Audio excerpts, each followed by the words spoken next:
Party people in the place. Hey, what's up? It's me, your host, Madjef Music, and you're tuned in to the Passionate Producers Podcast. I would be lying to you if I told you anything to the contrary, my friend. Anyway, welcome. Come on in. Today, what we talking about today? Well, today we're talking about beginnings, kind of beginnings. For me, beginnings in Minneapolis and how that relates to Minneapolis. So beginnings in Minneapolis. And it's so interesting because, prior to arriving in Minneapolis, I was in a band in New York City. We were called Blue Jeans Regime. Rest in peace, Blue Jean. A super talented guy by the name of Jason Murden was our lead singer. I was guitar player. Blue Jean was a bass. And then we hired a bunch of other musicians and brought them in, and we toured and we did all the clubs in the village and, uptown. We even did a showcase at the Apollo once. We were part of a talent showcase there, and that was quite memorable to be on that Apollo stage. So we were putting in the work, man. Early 20s, we were just putting in the work. And at the same time, Purple Rain dropped, man, in Minneapolis, man. And when that dropped, I remember, I went and saw it in a theater in the village, the same theater that I saw some of Jimi Hendrix's early clips in. See, I had heard Jimi Hendrix on the radio, and then I had never actually physically seen him except for like pictures and stuff. And then one day in the village, this guy tells me if at a music store, he says, right over here, I think it was the Waverly or something another, one of those theaters right on 2nd Avenue and like 13th Street, 2nd Avenue, 13th Street. There was a little theater. Somebody knows the name of that. Drop me a text or an email or something, or a comment. But so I went over there and I saw Jimi Hendrix, and it was like, whoa, he was doing like Monterey Pop Festival, and and he burned his guitar, and you could see the terror on the faces of the fans as they sat right in front, and he shredded their heads off with his guitar. That kind of stuff always moves me and motivates me. So I had saw that there, and then like I said, I was in this band, and then years later, Purple Rain drops, and it was in the same theater. So now I'm in the same theater in the village watching Purple Rain, and there's Prince, and and I'm getting that same energy I got from watching Jimmy in there, and I'm seeing the similarities, and I'm remembering Prince from his early days with Rick James and everything like that, when I actually saw the little fella, and his band back in the day when they were just scraggly, they were like a bunch of like punk rockers, really, to be honest. The first time I laid eyes on them, but Purple Rain dropped, and when that happened, things started going kind of south with our band in New York City, because hold on, I got that Red Bull, man. I gotta sip that Red Bull, because vicariously, partially living through chemistry is necessary, especially this late at night. So dig it. Purple Rain drops. I'm in this band. We were on a label called Cork. It was an independent label, Cork Records, under Universal. So Universal brought us in. It was a whole big deal. Blah blah blah. Independent label owner is Curtis Urbina, I think his name was. Yeah, Curtis Urbina. He looked at me. He saw a guy who was a challenge. He looked at my partner. He saw somebody he can manipulate. Did some side deals. Eventually broke the band up. Yada, yada, yada. Different podcast. So anyway, at that point in time, I was like, look, we're good. I'm moving on. Minneapolis is calling me, and, I'm about to pack up all of my stuff and drive to Minneapolis. Who's coming? Because that's what I was on. I was like, I recognize that what Prince is doing out there is a movement.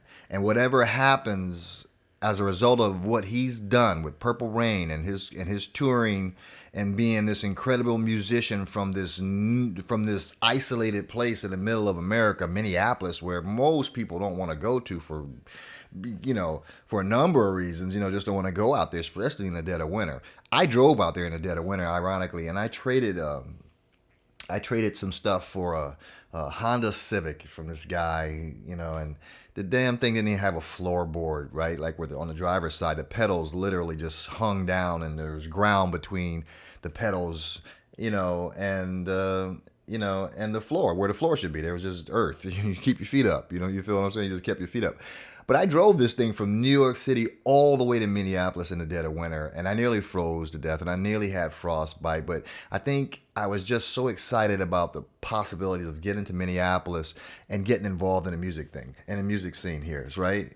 So I did that, and I arrived, and my sister was gracious enough, God bless her, to let me stay, with her in her home when I got here and everything. So I had food and housing, and I had to find a job and so forth. But I immediately hit the ground running, trying to connect with as many people as I possibly could in the local music scene, because my goal was to, to work with Prince. That was really what I was there to do.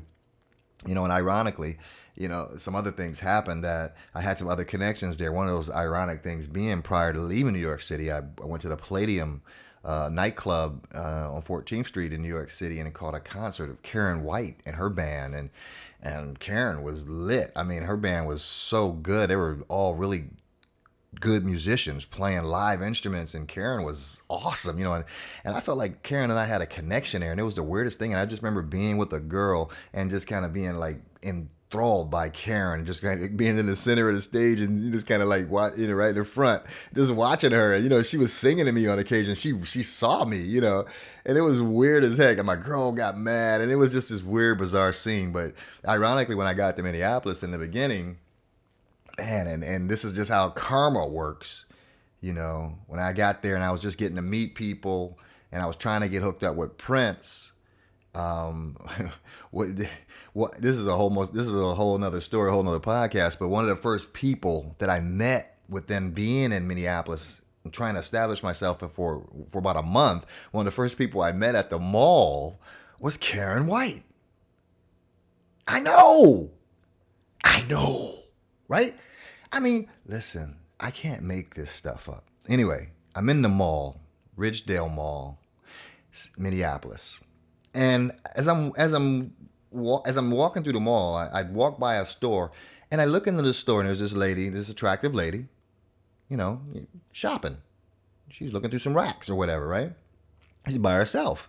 And when I walk by the window, I look again, and I do a double take, and I said to myself, that's Karen White. She was dressed down, no stage, nothing. It was, and I said, well, I stopped, and I went into the store.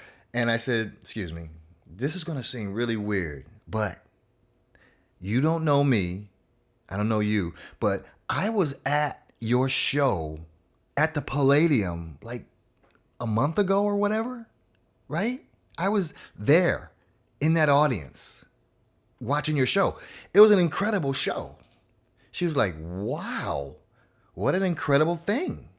And she says, this is kind of strange, but I almost remember you.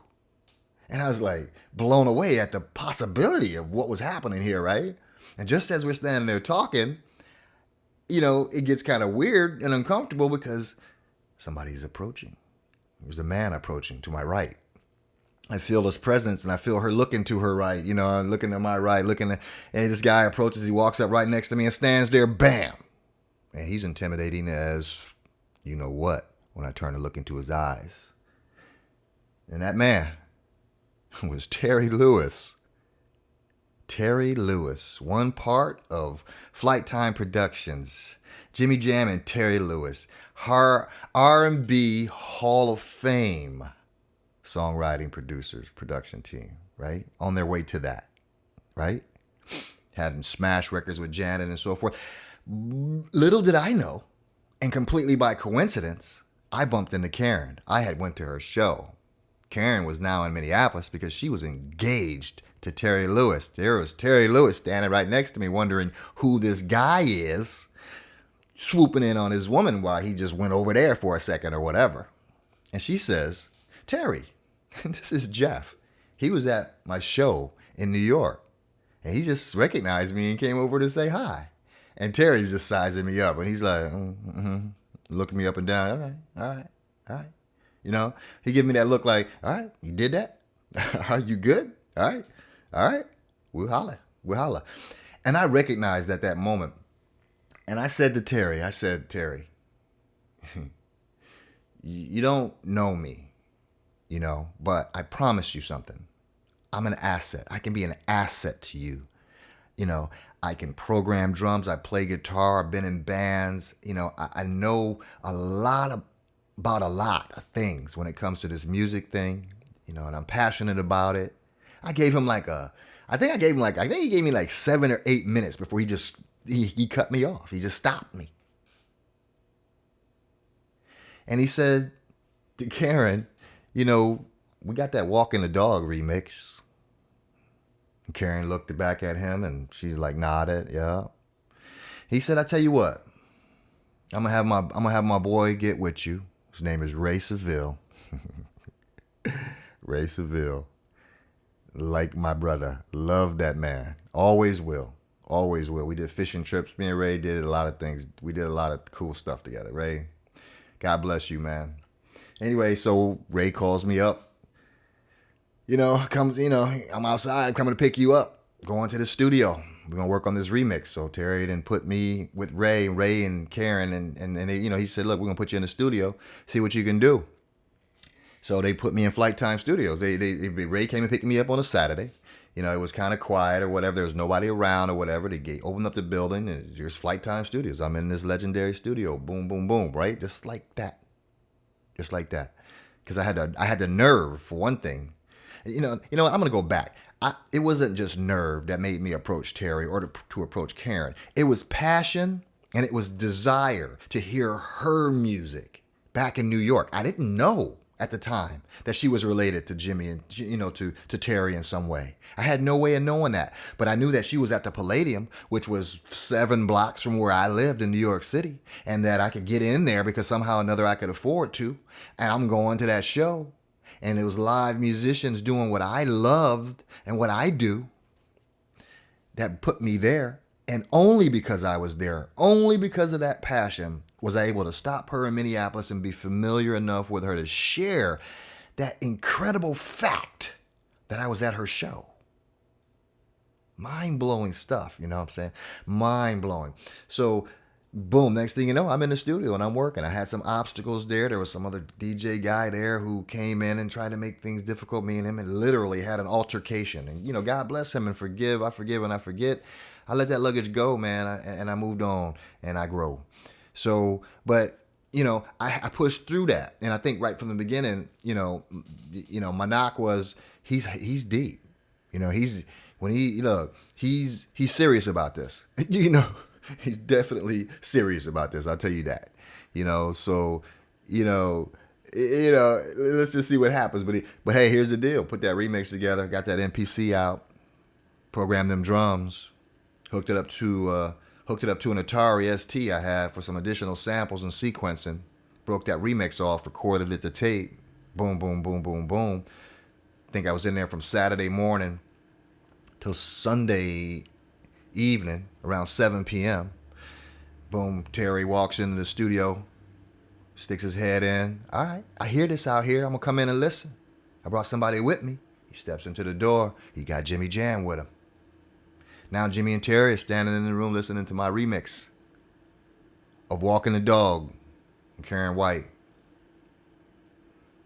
And then at that moment, I realized that a couple things was happening here. Yeah, I was working on a remix, all right, of a song, but I was having the audition of my lifetime right then, in that moment. This was the ultimate in auditions, real-time auditions. So I hit the play button, boom. And I literally tried to blow that room up with the kick and the snare and everything that was popping in the beat, the bass, the boom, the everything. I had the dog samples in there from George Clinton. It was like, you know, it was Atomic Dog meets Karen White's Walking the Dog. You know, man, look, that was that moment that changed everything for me. So from that moment in time, I was officially considered on staff. They hired me, gave me some paperwork to sign, gave me a credit card, you know what I mean? Keys to the building, laid the foundation, the rules for what I could not do, who's expected, who's not expected, you know, how this whole process goes with all these celebrities that are coming and going and so forth. And but that was, for me, that was Minneapolis in the early days. That was arriving in Minneapolis, just trying to get in with Prince, you know, and not realizing at that time that Prince and Jam&Lewis had a little falling out or whatever, and you know, Jimmy and Terry were doing their own thing and doing it rather successfully, you know, whereas I wasn't really paying attention to them because Prince was he was the guy. He was Purple Rain, you feel me? So you couldn't miss Prince if you was in Minneapolis. Jim and Terry were on the outskirts. They were out in Edina doing this thing on the low profile, you know what I mean? But doing it straight from Edina, boom, like a direct link to Hollywood, you know, right directly to labels that were working them out there and getting them, you know, to the next level of their careers. So I just happened to be in that situation, and that rolled into my lap. But prior to that, there were a lot of other people that I encountered, and there are some funny stories about arriving in Minneapolis. I remember Jackie Robinson. He worked at a music store in Minneapolis when I got there. And I used to always go over to this music store and hang out because I knew if I was going to find out who the players were and where the jam sessions were or whatever, I was going to find that at a music store. So I remember walking into the music store, picking up a guitar, and this guy comes over, and Jackie was a big guy, you know what I mean? And he was a bass player, and I'm playing a little something on the guitar or whatever, and Jackie comes over and picks up a bass and starts jamming with me, and me and him are jamming, and he's just so good, and I'm just like, well, what are you doing working in the music store? He was just like, you know, I'm just working on this, I'm moving to the next level, I got this in the works, I got that in the works or whatever. But Jackie went on to found IPR, the Institute of Production and Recording in Minneapolis, and it was a phenomenal thing. Some other people took it over eventually, kind of pushed him out, I believe, to be honest with you. But it was his passion to do that. He brought me in the early days. He paid me some ungodly fee because he felt like the knowledge that I had, the experience I had was very valuable. And he had me teaching an SSL production class in there, you know, for a couple years. And it was quite remarkable to see how far both of us had come. I had a lot of success with Jimmy and Terry over that past 5 or 6 years, and since I walked into that music store, and everything seemed to happen really quickly for both of us, but we were both on the same trajectory, and that was pretty awesome.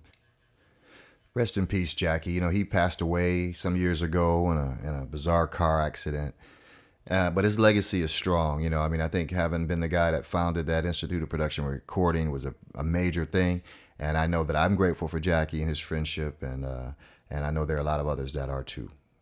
One of the people he introduced me to was Jerry Hubbard. You might not know Jerry, but super talented. Jerry took Terry Lewis's place in the time when Prince fired him.